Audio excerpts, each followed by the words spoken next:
Je me présente, je m'appelle Emin Doukeli, je suis responsable des boissons chez Délices Danone. Je m'occupe de Danao et Danop. Danop qui vient de lancer une première initiative en Tunisie qui est la première étude sur les aspirations au Toumohat Mtal Shebeb Tounsi. C'est une étude nationale qu'on a lancée sur 1302 jeunes, من 15 ل 30 سنة. On a couvert tous les gouvernorats parce que c'était très important de ressortir avec une étude, non pas les différences الموجودة بين جماعة الشمال وجماعة الجنوب, mais plutôt les traits communs qui existent et qui sont propres à toute la jeunesse tunisienne. Cette étude a été aussi menée dans une phase qualitative, sur une phase quantitative, pour être le plus près de résultats justes. Et on est avec cette étude-là et avec l'échantillon qu'on a pris par quota à un degré ou un taux d'erreur qui est de 2,7 de plus ou de moins par rapport aux résultats qui ont été communiqués. Cette étude aussi a eu l'ambition de ne pas avoir un regard unique, mais on a pris un jury pluridisciplinaire avec des experts psychologues, des experts internationaux, européens, des sociostyles. On a pris aussi des sociologues. On a essayé de regarder les chiffres sous plusieurs angles pour essayer de tirer le meilleur constat de cette jeunesse tunisienne.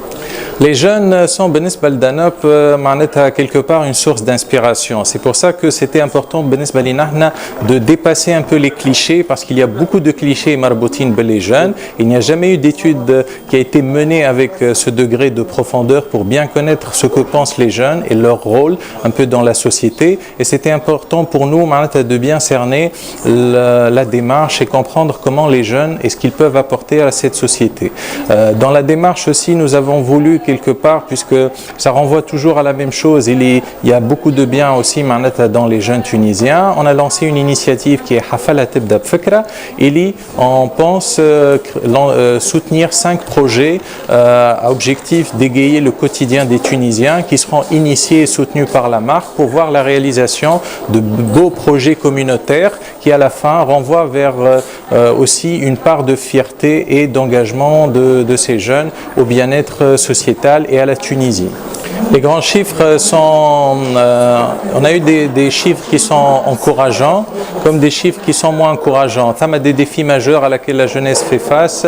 On a un taux à peu près de 10% des jeunes qui sont très défaitistes dans leur horizon et perspective de l'avenir. Et ça, je pense, c'est quelque chose qui est important et que quelque part, il faut engager des efforts pour que cette jeunesse qui, quelque part, ne profite pas à la Tunisie puisse trouver sa place pour y contribuer et bâtir la Tunisie de demain. Il y a aussi des chiffres qui sont très intéressants et qui montrent quelque part la particularité des Tunisiens. Et que les jeunes Touensa Matalan sont attirés ou à la matérialiste. Finalement, il s'avère que Rdaït Loueldin est en soi une réussite ou le gage de réussite d'une vie pour un jeune. Et ça, c'est aussi une place importante que les parents ont et ils peuvent jouer un rôle important à la contribution des jeunes.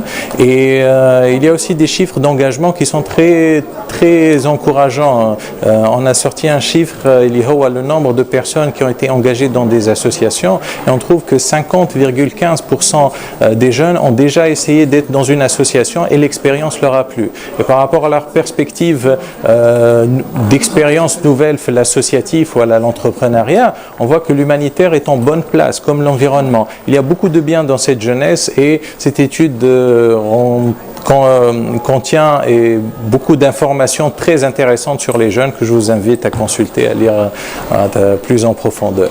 Moi, je pense que les jeunes sont quelque part l'avenir. Ils aiment quelque part نفهموهم باش نربحوهم. C'est un peu le constat qu'on a.